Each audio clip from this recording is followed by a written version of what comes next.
What's going on, people, and welcome to a brand new episode of Too Many Games and Not Enough Time, the podcast where we get to speak to incredible people across the globe, not just the area, Craig. Yes, we've been blessed to have even more global acts on the podcast, but before I do the new introduction, you know the thing.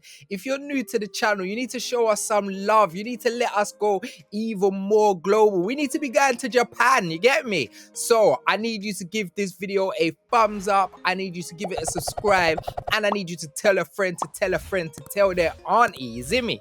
Now, on today's episode, we have a hot one eating, amazing cosplayer. She is a Twitch streamer. We are talking all deaf gaming, Steam ladies stand up, engineering, dance choreography, pole. She can do it all. Maxx The Slayer, welcome to Too Many Games and Not Enough Time. Thank you so much for having me. I'm really happy to be here. Very early, but very happy to be here, period. So for anyone behind the scenes, it is a Sunday. In the UK, it's like 2:30, but it's like 9:30 in the morning. So I appreciate you. You're looking great. You're sounding great. Love the branding. So thank you for coming up so early to speak gaming with me. So Max, we're going to go straight into this. There's a genre of games that I have a love-hate relationship with. Some of them, I love them, find them fantastic, and other of them scare the hell out of me, and that are horror games. What is it about horror games that you love, and what's the first horror game you remember really diving your teeth into? All right, I know when my community watched this, they're already gonna know the first game I'm gonna say. It's my favorite franchise, Resident Evil. That was like one of the first games my dad introduced me to. My mom is a very big sci-fi horror fanatic, so I've always was raised on horror movies, and then my dad introduced me to the horror genre as a kid, like in video games. So I was kind of always like raised in it, and that's why it's so like natural to me. So, but Resident Evil is definitely my favorite and one of the first like horror games I've played as a kid. What's your favorite Resident Evil? So I literally there's like an inside joke in my community, like who's keeping Capcom or like Resident Evil? Me. I literally have bought in all the games, but I definitely would say Resident Evil 4 is my favorite. It depends on. Resident Evil 4 is my favorite, but Resident Evil 2 is like right underneath there because it's just something about, well, Leon's my favorite video game character, so definitely Resident Evil 4 though, for sure. So you know what I said about the love and hate? Like, I love Resident Evil 2. Resident Evil 2 is I'm on the fence if Resident Evil 2 or Resident Evil 2 remake is my favorite now, because I think they've done such an impeccable job with Resident Evil 2 remake. I actually think Resident Evil 2 remake is probably the best remade game. Like, the way that game was remade was it kept the soul of the characters, of the world, of everything how it felt, but it made it so modern and terrifying. Like, back then the games were terrifying, but I feel like they did a great job, especially with number 2, to make it even more like, I feel like they brought it to the modern times horror. Like, it was still terrifying. I finished the game, but it was tough. I was definitely terrified to finish it. I don't think I streamed it because I was that scared of a big scaredy cat, but they did such a great job with bringing that horror from back then and then bringing it to like the modern times horror, and it's still being terrifying even though it's such an old game, you know. Yeah. So and it's funny because like back then you had the brick controls, so like you couldn't see around the corner and there was loads of stuff to make it more scary. So what you're saying is proper true, because like you can look everywhere but you're still shook. It's like you got better shooting but you're still scared. Like, they still make it really, really scary. So I think that's dope. whenever I talk to people who love horror games, Resident Evil 4 is always beloved for them. And I've tried to get into it a few times and it's just not connected with me. I don't know what it is. What is it about 4 that really grabs you? Leon. You're like, from Leon's there, I'm about it.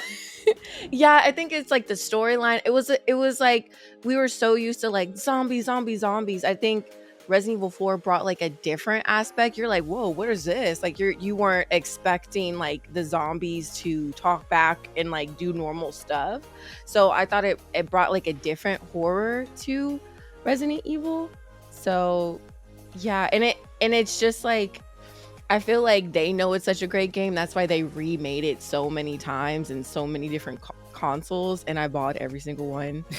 Don't judge me. But yes, I even got it on like the VR. So unfortunately, yeah. So wait, are you telling me you're so gangster? You're playing Resident Evil in VR?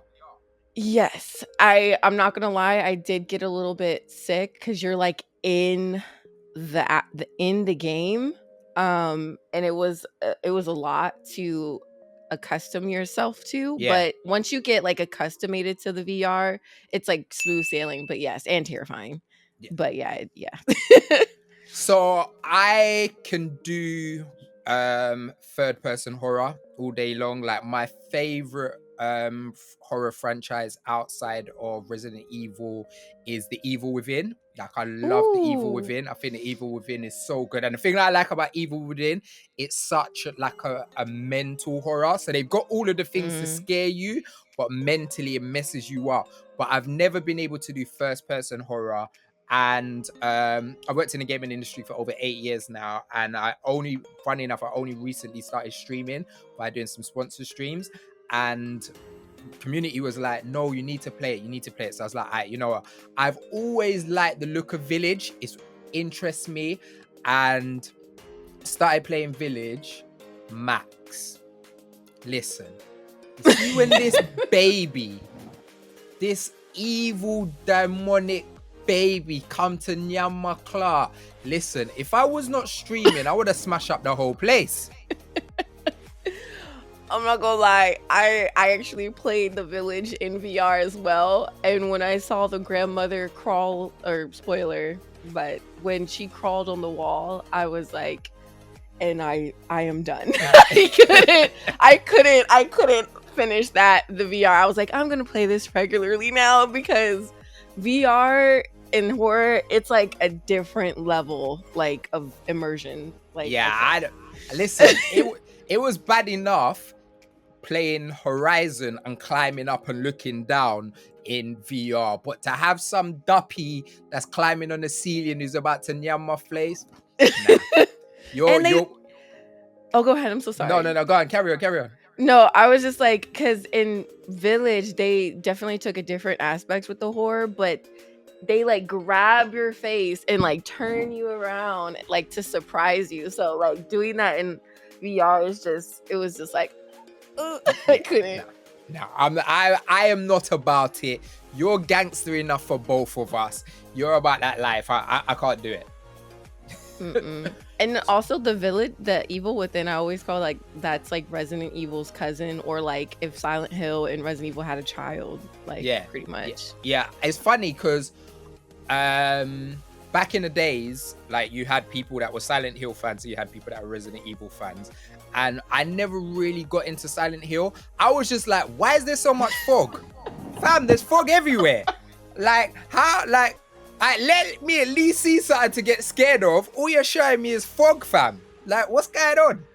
You truly have to be like a Silent Hill fan to like get through that game, because it's just so much and it takes so long, especially the older games. That's why I'm hoping like the new like remakes are a little bit not easier, but because like the whole thing about Silent Hill is challenging. Make it challenging, but more like smoother to like, all right, I'm not trying to play Assassin's Creed, you know, you're playing that game for hours. So let's like get through this in a healthy time. Another game from that kind of time that I really liked was Parasite Eve as well.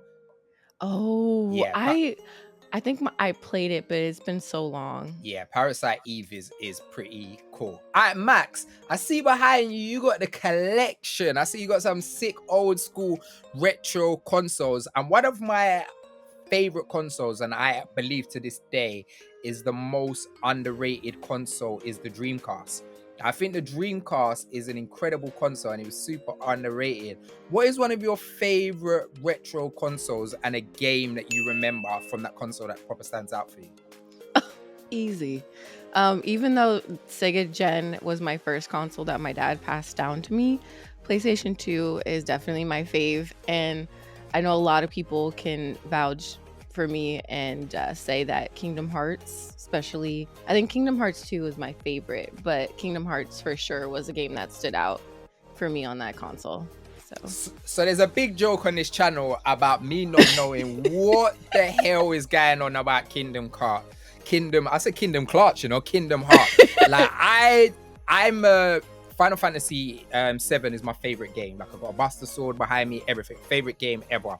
And then when I saw Kingdom Hearts, I was like, why is Mickey Mouse with Sephiroth? How is Cloud Strife rolling with Donald Duck, fam? Like, what's going on? Is that Aladdin over there?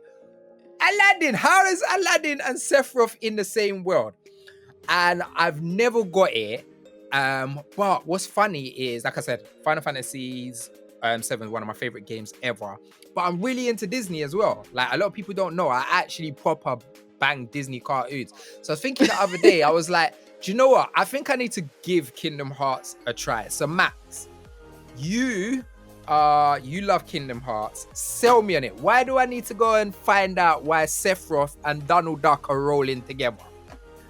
Well, one, I feel like your love for Disney should automatically be like, I'm ready for this experience. I feel like you're dabbling, it pretty much takes you through your childhood, like Hercules, Mulan, yeah, you said Aladdin. But it also goes into like Tron and like other like Pirates of the Caribbean, like other Disney related movies. And I think like who wouldn't want to like travel to those worlds? I know like collecting keyblades was a thing. I actually have one myself, but mine is a Nightmare Before Christmas keyblade. And Sick. you also go into that world. So who wouldn't want to travel to those different universes and play with Donald and Goofy by your side, fight? So now look, you've just broke that down in a very sensible way. And you've made Kingdom Hearts sound like a sensible game. Yes, who wouldn't mind traveling to them worlds? But why is Cloud Strife in there, fam? That's what I don't get. Remember, I'm Final Fantasy to the dumb. Why are them man there with them? That like my brain can just not compute these things together. It's almost like someone got some cereals and then they got I don't know, chicken and waffles and just dash it in one bowl. I'm like, who wouldn't mind having cereal? Yeah, but Max, you're not talking about there's chicken in the cereal. Why is there chicken in my cereal? Listen, I know and you know how you ask all these questions. The lore of the game is kind of confusing, but it's just everyone is just like, I don't care. This game is amazing. I'm not gonna lie, it is kind of confusing. I think you have to play the games, like all of them, to kind of get some sort of sense, because it's just like this is happening, then this is happening, but it's just like you're there for the ride, pretty much. And you know what? I feel like after speaking to a lot of people, I think that's what it is. I think you're right. Like, I feel that in my brain, I'm too much into the why is this happening and why does that work? Where really it's kind of like, look, that's something beautiful and go and enjoy the beauty. Don't ask why. Don't ask who created it. Don't ask how it's beautiful. Just know it's beauty and enjoy that beauty. Is that what you're telling me? Pretty much, yeah. So one of the things that when I came across you, which I really love, is your cosplay. Like, I think you're such a dope cosplayer and you create such dope looks and really represent them characters. Tell us how you got into being a cosplayer. Funny thing is, when I get asked this question, I didn't know what cosplaying was. I just enjoyed like getting into and like always called myself a shapeshifter. I just like seeing what characters I can like get into and if I can actually like fulfill and change into them, whether it's like face paint or like the whole like costume altogether. Um, I just started doing it. And I'm a big stickler for Halloween, and I was just like, man, I really would love to do this like all year. And my friend came up to me and she was like, well, that's what cosplayers do. And I was like, what's cosplayer? She was like, literally what you're doing is just now there's a title on it. And I was like, got it. Okay. Well, now I'm a cosplayer. I just love changing into character, and I was just like, I don't want to wait for Halloween. So I was like, I want to do this all year long. So Huh? yeah. You're like, I finally feel included. I'm not the Yes. weirdo who is wearing Halloween costumes during December. Or like because I would plan my Halloween costumes, and I know a lot of this is like a funny joke within the cosplay community. Like we literally cosplay throughout the year, but like when it comes to Halloween, we don't really dress up on the actual day. We still go all out, but on the actual day we may not dress up. I sometimes do, it depends on what I'm doing. But yeah, I will dress up January through December. That's No season will hold me back. that's dope. What is one of your cosplays that you really stand out for you? One that's kind of special for you?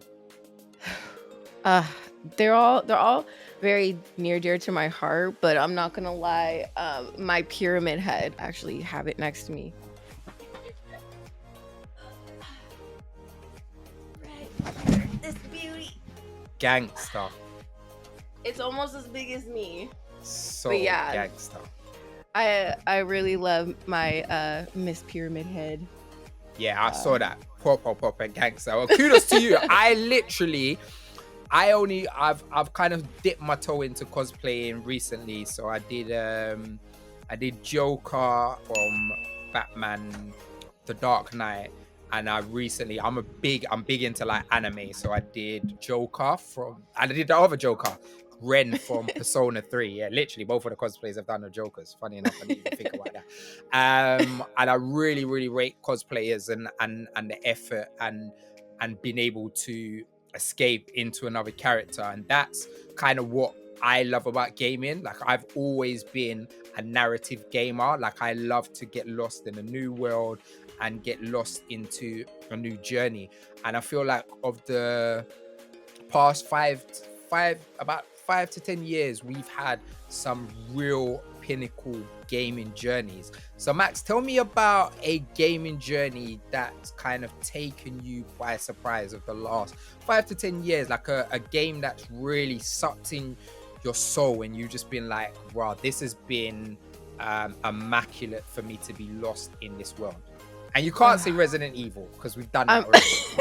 You know what? It wasn't Resident Evil, but I'm gonna keep the zombie theme. And because I'm a big stickler for zombies. I'm a zombie lover. I guess would say a zombie slayer.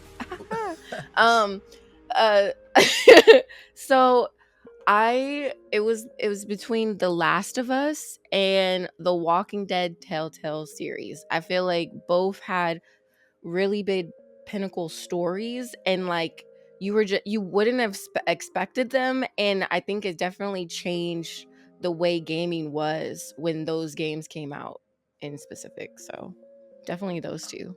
Yeah, that's two dope answers. And what I love is, even though they're both zombie games, they really humanize what it is to be in that time. So at the beginning of both games, it's all about zombies. And then by the time you get to The Last of Us Part 2, and then how far you even get to completing the Telltale games, it's just a human story, like a human story. So first of all, I loved your cosplay for The Walking Dead. So let's start there. Oh. What is it about Clementine's story and that journey that really stood out for you? Just I feel like you like raised her or you like grew up with her because she starts from as like a toddler of like, watching over her to you actually becoming her and then you watching over like other people. So I feel like the intimacy of that game definitely reels you in and like wants you to see like what happened and to see like also if you're a big Walking Dead fan, you'd be like, oh, what was going on in that realm years later, because the game pans like a long time. She's like like you start as a toddler and she's like a mid teenager, I think. So it's a long time.